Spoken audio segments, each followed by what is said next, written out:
할렐루야. 오늘 하나님을 예배하러 나오신 모든 성도님들의 가정과 일터 위에 우리 하나님의 크신 사랑과 은혜가 충만하시길 바랍니다. 서로 한번 인사 나누시겠습니다. 승리하는 신앙생활 합시다. 고맙습니다. 오늘 우리가 읽은 이 본문의 말씀은 출애굽한 이스라엘 백성들이 이제 르비딤에서 아말렉을 맞아 전쟁을 하는 첫 번째 전쟁을 하는 그런 장면이 기록되어 있는 그런 말씀입니다. 이 르비딤에서 있었던 첫 번째 전쟁을 통해서 깨닫게 된 영적인 교훈을 우리가 바르게 깨닫고 광야와 같은 이 세상 험하지만 승리하는 신앙생활 하시는 하나님의 자녀들 다 되시기를 축복합니다. 먼저 한번 따라 하시겠습니다. 영적인 문제가 해결되지 않으면 더 큰 위기가 찾아옵니다.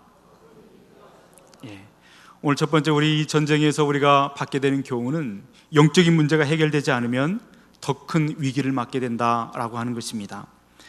이스라엘 백성들이 광야에서 목마를 때 하나님께서는 그 목마름을 해결해 주셨습니다. 이스라엘 백성들이 배고프다고 할 때 신광야에서 하나님은 만나와 메추라기를 통해서 그들의 배고픔도 해결해 주셨습니다. 마라에서 쓴물을 단물로 바꿔주셨고 호렙산에서는 바위에서 샘물을 솟게 하셔서 르비딤에 말라버린 샘들을 채워주셨습니다. 그렇게 이스라엘은 먹고 마시는 문제만 해결되어지면 다 모든 문제가 해결된다고 생각했습니다. 의식주만 해결되면 인생이 행복할 수 있다고 생각했습니다. 그런데 정말 그런 것입니까? 먹고 마시는 문제가 해결되었다고 해서 모든 문제가 없어지는 것입니까? 그렇지 않다고 말하는 것입니다. 8절 말씀 보면 그때에 아말렉이 와서 이스라엘과 르비딤에서 싸우니라 말씀하고 계십니다. 여러분, 그때가 언제입니까? 이스라엘 백성이 목마르다고 막 원망하고 있을 때 모세가 장로들을 데리고 호렙산 바위 위에 가서 그것을 쳤더니 거기에서 물이 솟아서 르비딤에서 물이 고여들기 시작하고 그래서 이스라엘 백성들이 그곳에 물을 마시면서 좋아하고 행복해하고 기뻐하고 막 그러고 있을 그때에 아말렉이 쳐들어왔다, 그렇게 말하고 있는 것입니다. 여러분, 아말렉의 공격은 먹고 마시는 것과는 차원이 다른 그런 문제입니다. 전쟁이 났다라는 것입니다. 전쟁은 먹고 마시는 문제가 아니라 살고 사느냐 죽느냐 하는 그런 중대사한 문제입니다. 여러분, 왜 하필 그때, 그 좋은 그때에 아말렉이 이스라엘을 쳐들어왔을까요? 그냥 단순하게 공격한 것입니까?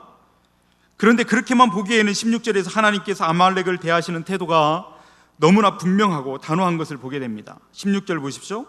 이르되 여호와께서 맹세하시기를 여호와가 아말렉과 더불어 대대로 싸우리라 하셨다 했더라.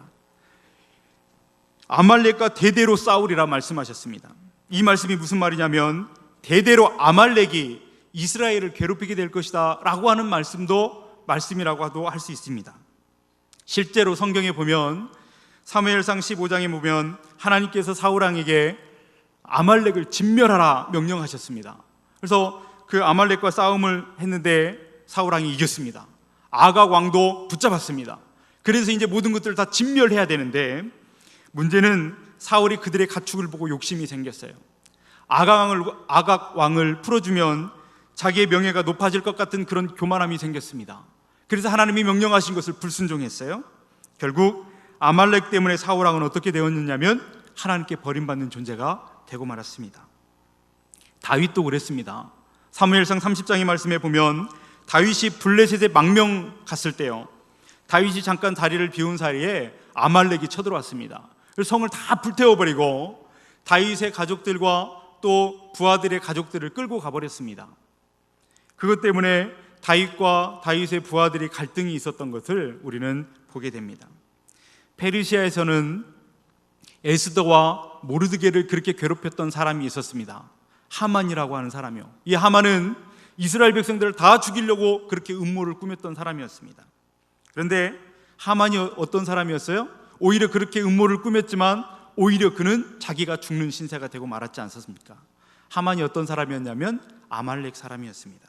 이처럼 아말렉은 대대로 이스라엘을 괴롭히던 그런 민족 중에 하나였다라는 것입니다. 여러분, 이것은 영적인 관점에서 우리가 살펴볼 필요가 있습니다. 아말렉이라고 하는 족속은 단순히 그냥 난폭하고 흉악한 유목민만으로 그렇게 치부할 것이 아니라 언제나 하나님의 나라를 회방하고 하나님 나라 백성을 쓰러뜨리려고 하는 사단의 도구였다는 사실을 우리는 기억해야 됩니다. 그래서 모세가 이스라엘 백성에게 아말렉 사람을 이렇게 기억하라고 말씀하셨습니다.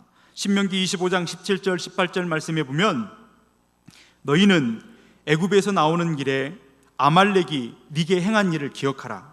곧 그들이 너를 길에서 만나 네가 피곤할 때에 네 뒤에 떨어진 자를, 약한 자를 쳤고 하나님을 두려워하지 아니하였느니라. 이스라엘 백성이 애굽에서 나올 때에 애굽에서 행하신 하나님의 놀라운 기적과 이적들을 온 가나안 백성들이 다 들었습니다. 그래서 가나안 사람들은 하나님을 두려워했습니다. 그런데 유일하게 하나님을 무서워하지 않은 사람들이 있었어요. 그들이 누구였냐면 아말렉이었습니다. 이 아말렉은 하나님을 두려워하는 것은 두려워하지도 않았지만 오히려 이스라엘 백성들을 괴롭히는 그런 사람들이었습니다. 이스라엘 백성들 뒤에 힘들고 지쳐서 뒤처져 있던 약한 자들을 쳤습니다. 모세는 그것을 기억하라고 말씀하고 있습니다. 여러분, 우리가 깨달아야 됩니다. 우리의 신앙생활은 뒤로 물러나면 안 된다는 거예요. 우리의 신앙생활이라고 하는 것은 앞으로 전진만 있는 것입니다. 앞으로 한 걸음 한 걸음 멈추지 않고 나아가는 것이 우리의 신앙생활이라고 가르쳐주고 있는 것입니다. 조금 지쳤다고 뒤로 물러나거나 조금 시험 들었다고 뒤로 물러나서는 안 된다고 하는 사실입니다. 연말이 되고 이때쯤 되면 많은 사람들이 전화가 오고 문자가 오고 또 만나자고 이야기합니다. 하는 얘기는 한결같아요. 내년에는 쉬고 싶습니다. 내년에는 아무것도 맡겨주지 마시고 그냥 교회만 왔다 갔다 하게 해주십시오. 피치 못할 사정도 있는 분들이 있습니다. 그러나 여러분, 쉰다라고 하는 것은 물러나는 것입니다. 신앙생활은 어떻게 해서든지 앞으로 나아가는 것이지 쉬려고 그러면 어떻게 되는가 하면 뒤로 물러나는 것입니다. 여러분, 뒤처지고 물러나면 결국 누구의 공격이 대상이 되냐 하면은 사단의 공격이 대상이 된다라고 하는 사실을 기억하셔야 됩니다. 근신하고 깨어라, 너의 대적 마귀가 우는 사자같이 삼킬 자를 찾아다닌다 말씀하셨습니다. 여러분, 동물의 왕국 같은 데 보면 사자가 공격하는 짐승이 어떤 거예요? 무리에서 떨어져 나온 자들이잖아요. 무리에서 뒤처진 자들을 사자가 공격하는 것을 보게 됩니다. 이스라엘을 공격했던 그 아말렉은 오늘 우리 신앙생활, 우리의 삶 가운데도 존재하고 있습니다. 그렇기 때문에 근신하고 깨어서 기도해야 되는 이유가 바로 거기에 있습니다. 우리가 영적으로 지치고 자꾸 물러나 있고 자꾸 뒤로 뒤처져 있으면 오늘 우리는 그런 공격을 받는 그런 위치에 있을 수밖에 없다라고 하는 사실을 우리는 기억하셔야 됩니다. 여러분, 이스라엘이 느비딤에서 육체의 목마름을 해결했습니다. 그런데 성경을 읽어보면 하나님 앞에서 불평하고 원망했던 그들의 삶에 대해서 회개했다라고 하는 기록이 없습니다. 그냥 원망하고 응답을 받고 그것만 있어요. 그들이 하나님을 향해서 원망하고 모세를 향해서 원망했던 그들의 삶에 대해서 하나님 앞에 회개했다라고 하는 기록이 전혀 찾아볼 수가 없습니다. 오히려 계속해서 하나님의 은혜는 부어지고 있는데 그들은 하나님께 원망하는 그 강도만 더 세지고 있는 것을 보게 됩니다. 왜 그랬을까요? 육체의 배고픔과 목마름은 해결했지만 그들은 영적으로 더 피폐해져 가고 있었다라고 하는 사실을 우리는 발견하게 됩니다. 하나님 앞에 죄의 문제를 남겨놓고 하나님 앞에서 회개하지 않는 그런 삶을 살게 되니까 그들이 영적으로 더 나약해지게 되고 또 영적으로 병들기 시작했다라고 하는 사실입니다. 여러분, 죄는요, 우리의 영혼을 병들게 합니다. 마귀가 이런 틈을 놓치지 않는 것입니다. 그래서 마귀에게 틈을 주지 않으려고 여러분, 우리는 늘 깨어 있어야 되는 것입니다. 또 죄는 하나님과 우리를 단절시키고 우리가 예배를 드려도 온전히 예배드리지 못하도록 방해하고 회방합니다. 그래서 예수님이 그런 말씀하셨습니다. 그러므로 제단에 예물을 드리려다가 형제에게 원망들을 만한 일이 생각나거든 예물을 제단 앞에 두고 먼저 가서 네 형제와 화해하라. 그리고 와서 예물을 드려라. 하나님 앞에 나와서 예배를 드리려고 합니다. 또 예물을 드리려고 합니다. 그런데 내가 형제에게 원망들을 만한 일이 생각이 났다고 한다면 우리 주님이 뭐라고 말씀하세요? 먼저 그 사람과 화해하라는 것입니다. 그리고 나와서 예물을 드려라. 그래야 하나님이 받으시는 예배자가 될 수 있다라고 말씀하시는 거예요. 왜 그래요? 우리 하나님은 거룩하신 분입니다. 어떤 죄도 용납하실 수 없으신 분입니다. 그러므로 아무리 자그마한 죄라 할지라도 무시하지 마십시오. 방치하지 마십시오. 이런 죄들이 하나씩 모이다 보면 하나님과 나 사이의 관계를 멀어지게 만들고 하나님의 백성들을, 우리를 무기력하게 만들고 만다라는 것입니다. 교회 안에서도 이런 것 때문에 서로를 신뢰하지 못하고 병들고 있는 것을 우리는 얼마나 많이 보고 있습니까? 우리의 삶 가운데도 그렇지 않습니까?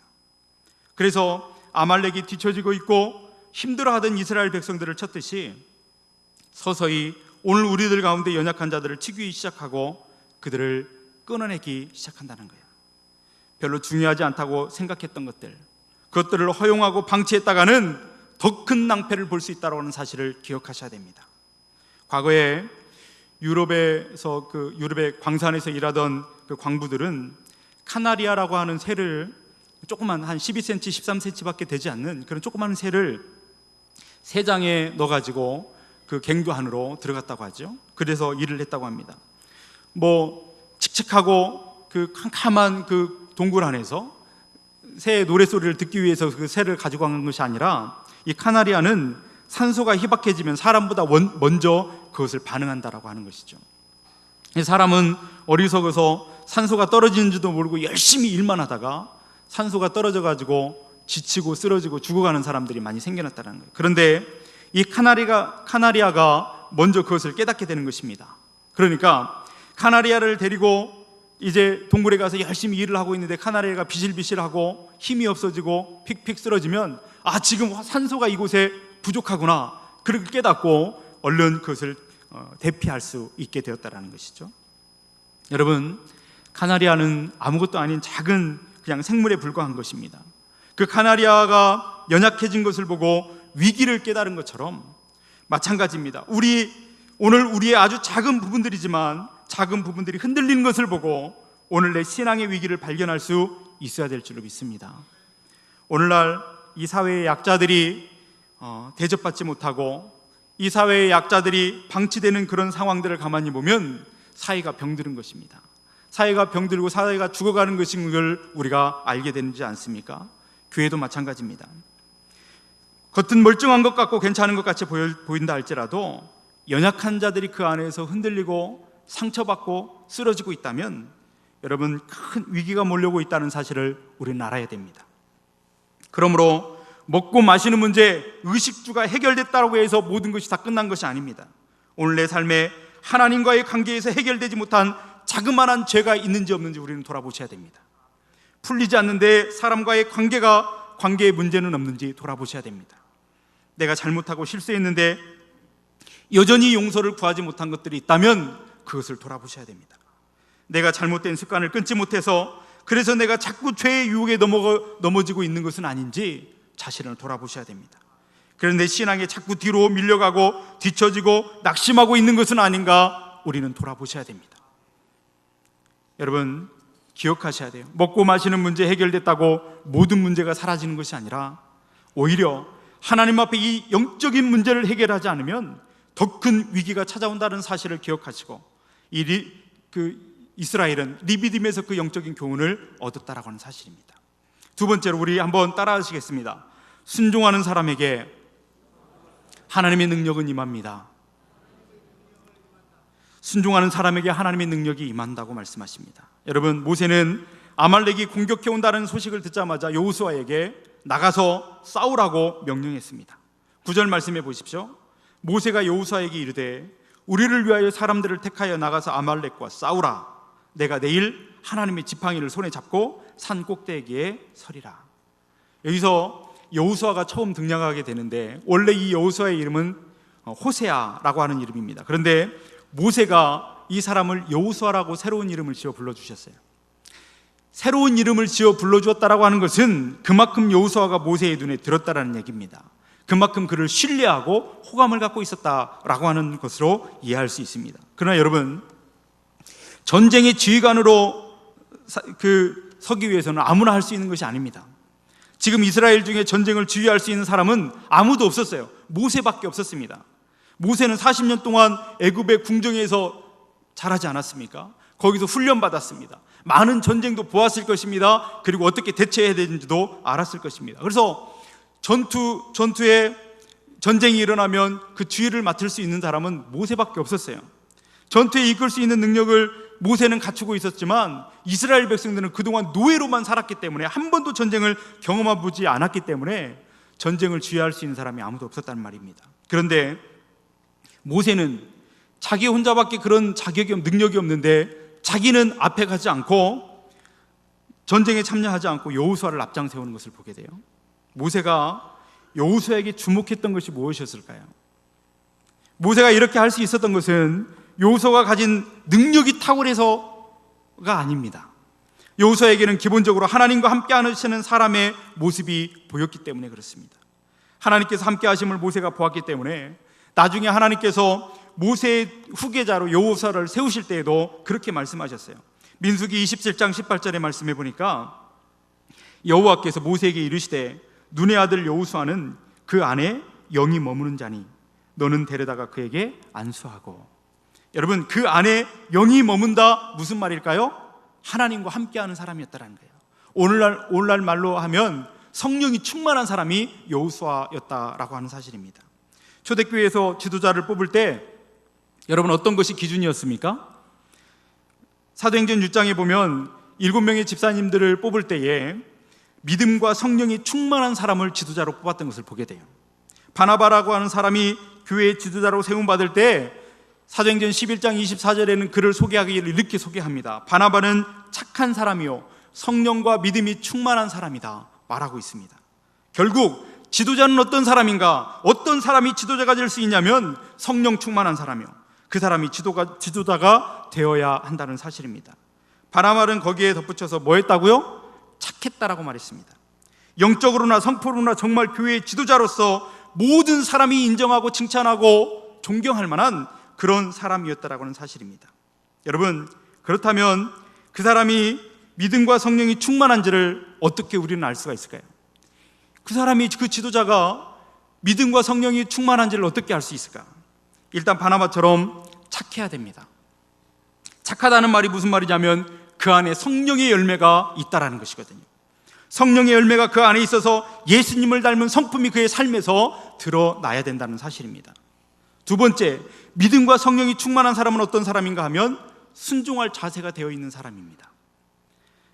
기본적으로 순종의 태도가 되어 있는 사람을 말하는 거예요. 성령님께서 이렇게 너에게 가라 이렇게 명령하면 계산하지 않고 예 하나님 하고 순종할 수 있는 사람, 하나님의 말씀이 들리면 그 말씀을 듣고 그것을 믿고 실천에 옮길 수 있는 사람, 이 사람이 바로 기본적으로 성령이 충만한 사람이라고 할 것입니다. 여호수아가 아말렉과의 첫 번째 싸움에서 리더로 설 수 있었던 이유요, 그것은 여호수아는 순종의 태도가 되어 있었다라고 하는 사실입니다. 10절 말씀에 보면 여호수아가 모세의 말대로 행하여 아말렉과 싸우고 모세와 아론과 훌은 산 꼭대기에 올라가서, 보십시오. 여호수아가 모세의 말대로 어떻게 했다고 말해요? 행했다고 말해요? 순종했다고 말해요? 여러분, 이것이 쉬운 일이었겠습니까? 정말로 아무 일도 없는 것처럼 그렇게 말하니까 그냥 자신 있게 나갈 수 있는 그런 일이었습니까? 쉬운 일이 아니었습니다. 아말렉은요, 사막에서 사는 사람들이 사막에서 싸움에 능통한 족속이었습니다. 낙타도 있었고 기병도 있었고 기동성이 뛰어났던 사람들이었어요. 그런데 이스라엘은 지금까지 전쟁이라는 것을 한 번도 치러본 적이 없었어요. 여호수아도 경험해 본 적이 없습니다. 그들과 그렇게 나가서 싸운다라고 하는 것은 결과가 불을 보듯 뻔한 일이었단 말이에요. 그런데도 불구하고 여호수아가 순종하고 나가 싸우는 것을 보게 됩니다. 여러분, 순종이 능력입니다. 한번 따라 하시겠습니다. 순종이 능력입니다. 모세가 여러 능력이 있었고 재주가 있었고 그렇다 할지라도 하나님께서는 모세를 40년 동안 기다리셨습니다. 미디안 광야에서 하나님께서 모세를 40년 동안 기다리신 이유가 어디에 있었습니까? 모세는 40년 동안 애굽의 궁정에서 그렇게 살면서 여러 가지 재능과 재주를 키워왔습니다. 그런데 한 가지 부족한 것이 있어요. 그게 뭐냐면 아직 한 가지 훈련이 안 끝났는데 그게 뭐냐면 순종의 훈련이었습니다. 그래서 훈련의 끝은 무엇이냐면 순종입니다. 내가 여러 가지 것들을 수고하고 애써서 훈련받았어도 마지막 하나님께서 우리의 삶에서 테스트하고 싶은 것이 있는데 그게 뭐냐면 순종입니다. 여러분, 우리가 비록 능력이 없고 재주가 없어도 순종할 줄 아는 사람에게 하나님은 그에게 능력을 부어주십니다. 재주가 없으면 재주 있는 사람을 붙여주십니다. 모세는 하나님, 저는 말을 못합니다. 말을 잘하지 못합니다. 그래서 하나님이 맡겨주신 그 일을 잘할 수 없습니다. 그렇게 말했을 때에 하나님, 그러냐, 내가 네 말을 고쳐줘서 말 잘하게 해줄게 라고 말하지 않으셨습니다. 오히려 말 잘하는 그의 형 아론을 그에게 붙여주셨던 것을 기억하십니다. 여러분, 그러니까 순종하면 하나님께서 능력을 주시거나 순종하면 능력 있는 사람을 붙여주시거나, 할렐루야, 할렐루야, 우리가 능력이 부족하면 능력 있는 사람을 붙여주시거나 능력을 부어주시거나 하나님은 둘 중에 하나를 하신다는 거예요. 그래서 기필코 하나님이 내게 맡겨주신 그 사명을 잘 감당할 수 있도록 하나님이 힘주신다는 사실입니다. 기억하십시오. 승리하는 신앙생활의 핵심, 그것은 어디에 있냐면 순종에 있습니다. 야고보서 4장 7절 말씀에 그렇게 말씀합니다. 그런즉 너희는 하나님께 복종할지어다. 마귀를 대적하라. 그리하면 너희를 피하리라. 마귀를 대적하랍니다. 마귀가 힘이 없는 존재입니까? 강한 힘을 갖고 있습니다. 우리가 그냥 겁없이 나갔다가는 그냥 질 수밖에 없어요. 그러나 하나님을 의지하고 하나님이 나가라 명령하실 때 가라 하시면 가고 서라 하시면 설 때 하나님은 마귀를 대적하면 마귀가 우리를 피한다고 말씀하십니다. 어떻게 하면요? 하나님께 복종하면 그리할 수 있다고 말씀하셨어요. 순종하는 사람에게 하나님은 능력을 부어주십니다. 하나님께 순종하는 사람만이 오늘 우리 가운데 있는 어둠의 권세와 싸울 수 있는 힘을 하나님이 우리에게 주신다고 말씀하시는 것입니다. 그렇게 여호수아가 순종하고 아말렉과 싸우러 나갔을 때 아말렉은 패할 수밖에 없었습니다. 왜요? 순종이 능력이기 때문입니다. 내가 하나님 앞에서 순종할 때마다, 내가 하나님이 말씀하시면 계산하지 않고 하나님께 순종할 때마다 내 안에 있는 아직도 죄된 자아는 죽어지는 것입니다. 내가 순종하면 하나님 앞에 온전히 성화되지 못한 내 자아는 죽어지는 거예요.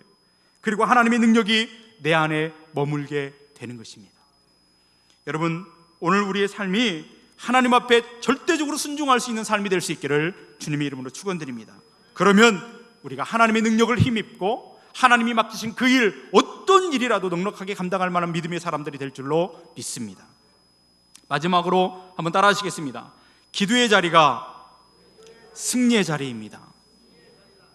이스라엘이 아말렉과 싸움에서 승리할 수 있었던 이유는 여호수아의 순종 때문만이 아니었습니다. 아말렉과의 전쟁의 배경에는요, 모세는 기도했습니다. 그리고 아론과 훌은 모세를 도와서 협력했어요.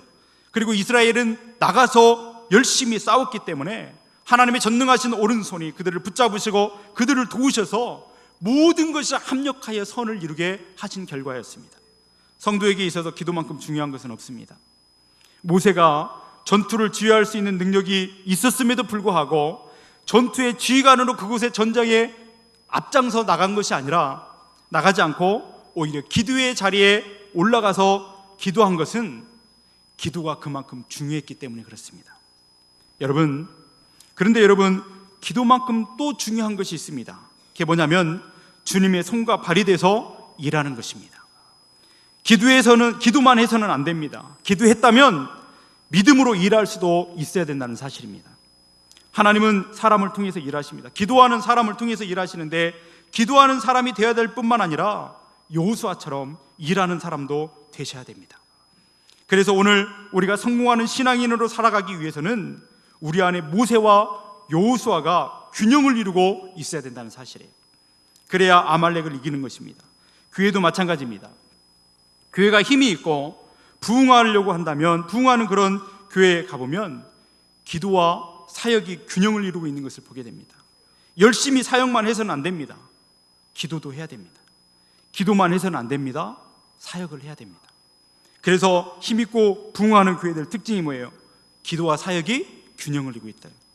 열심히 기도하면 기도하고 중보하는 이들이 있어야 돼요. 열심히 봉사하고 섬기는 사람들도 있어야 돼요. 그리고 물론 두 가지 다 하는 사람들도 있어야 돼요.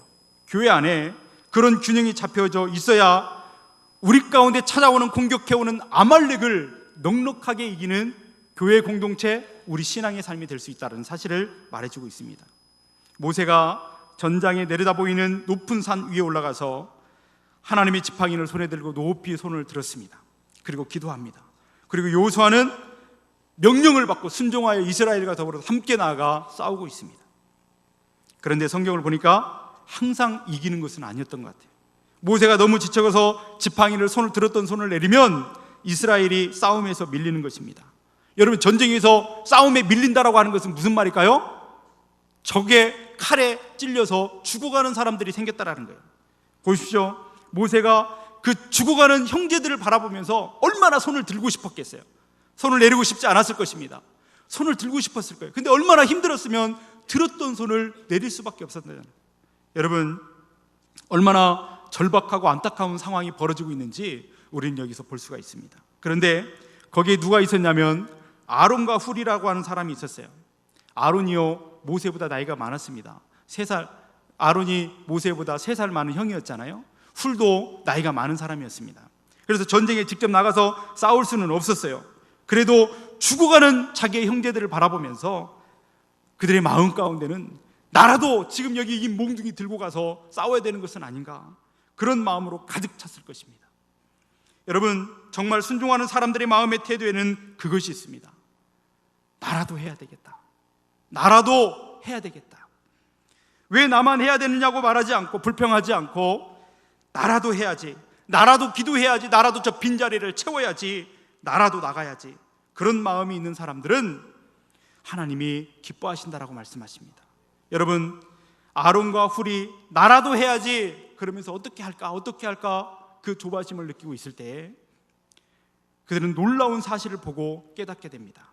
모세가 손을 올리면 전쟁이 이기고 손을 내리면 전쟁이 지는 거예요. 아하, 우리가 이것을 하면 되겠구나. 누가 가르쳐주지 않았어요. 시키지도 않았어요. 그런데도 불구하고 모세를 편안하게 돌 위에 앉혀놓고 그리고 모세의 팔을 붙들어 주는 것입니다. 그 중보 기도에 동참하고 있는 모습을 보게 됩니다. 나라도 해야지, 나라도 어떻게 해서라도 감당해야지, 그 생각을 하니까 하나님께서 그들의 눈을 여시고 그 길을 보여주신 것입니다. 한번 따라해 보실까요? 나라도 해야지. 그냥 말하면 재미없어요. 오른손을 가슴에 얹고 나라도 하겠습니다. 나라도 하겠습니다. 나라도 저 빈자리를 채우겠습니다. 나라도 나처럼 연약하지만 기도하는 자리에 있겠습니다. 그런 사람들 될 수 있기를 바랍니다.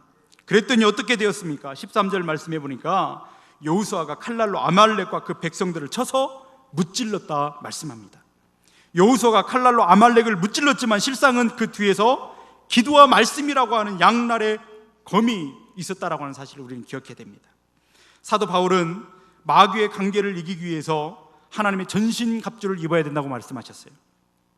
오늘 우리가 싸울 때 써야 되는 무기 2가지를 가르쳐 주셨는데, 에베소 6장 17절 18절 말씀에 성령의 검 곧 하나님의 말씀을 가지라, 모든 기도와 간구를 하되 항상 성령 안에서 기도하고 이를 위하여서 깨어 구하기를 항상 힘쓰며 여러 성도를 위해서 구하라. 할렐루야. 아말렉을 이기는 방법은요, 오늘 우리를 찾아온 문제들을 이기는 방법은요, 다른 것에 있지 않습니다. 말씀과 기도라고 가르쳐 주십니다. 여러분, 모든 싸움에서 어떤 것이라도 우리가 싸워 승리할 수 있는 무기는 말씀과 기도입니다. 여러분, 하나님께서 이 아말렉과의 싸움을 기억하도록 기록하라고 말씀하셨습니다. 모세는 그 승리를 기록하면서 제단을 쌓았고 그 제단의 이름을 여호와 니시, 여호와는 나의 깃발이라고 불렀습니다. 여러분, 우리가 하나님이 약속하신 땅, 하나님이 말씀하신 대로 이 땅을 살아갈 때에 여러분, 많은 어려운 문제들을 만날 때가 있습니다. 그때마다 오늘 르비딤에서 싸운 이스라엘 백성들의 전쟁 이야기를 기억하십시오. 혹시 내 안에 여전히 해결되지 못한 어떤 죄는 없는지, 내가 지금 영적으로 병들어서 내 삶의 자그마한 부분들이 무너지고 있는 것은 아닌지, 내가 지금 이런 염려 저런 근심, 그런 욕심을 부리다가 인생에 무거운 짐지고 원망하고 불평하며 뒤처지고 있는 것은 아닌지 돌아보셔야 됩니다. 그리고 그것을 깨닫는 순간 주님 앞에 나와 엎드려 무릎을 꿇으시고 두 손을 높이 들고 하나님을 향해서 기도하실 수 있기를 바랍니다. 지치고 힘들 때 내 삶이 내 계획대로 되지 않고 나를 실망하고 나를 낙심시킬 때, 여러분, 그때 우리가 할 수 있는 일, 하나님을 향해서 기도하는 일입니다. 그 손이 승리의 깃발이 되게 하실 것이고, 하나님은 그 자리가 승리의 여호와 니시의 제단이 되도록 역사하실 줄로 믿습니다. 그래서 기도의 자리가 승리의 자리가 되도록, 경험되도록 하나님이 축복하실 것을 믿습니다. 오늘 저와 여러분들이 험한 세상이지만 오늘 이 말씀을 붙잡고 광야와 같은 세상 승리하는 신앙생활 사실 수 있기를 주님의 이름으로 축원드립니다. 기도하시겠습니다. 거룩하신 아버지 하나님, 오늘 생명의 말씀 앞에서 우리의 삶을 돌아봅니다. 오늘 내가 이스라엘 백성들처럼 먹고 마시는 문제만 기뻐하다가 정작 내 안에 하나님과의 관계, 그 영적인 문제를 해결하지 못해서 더 큰 영적인 문제를 겪는 어리석은 백성은 아닌지 돌아봅니다. 주님, 여호수아처럼 순종하는 사람들 되게 하여 주옵소서. 모세처럼 기도하길 원하고 아론과 훌처럼 중보하는 사람 되기를 원합니다. 아버지 하나님, 기도의 자리가 승리의 자리가 될 수 있도록 주님, 우리의 기도하는 손을 붙잡아 주시고 우리의 손이 여호와의 깃발이 될 수 있도록 주님, 우리를 붙잡아 주시옵소서. 그래서 광야가 같은 세상, 어렵고 힘든 세상의 삶이지만 승리하는 삶을 깊이 있고 살아낼 수 있도록 역사하여 주시옵소서. 예수님의 이름으로 기도하옵나이다. 아멘.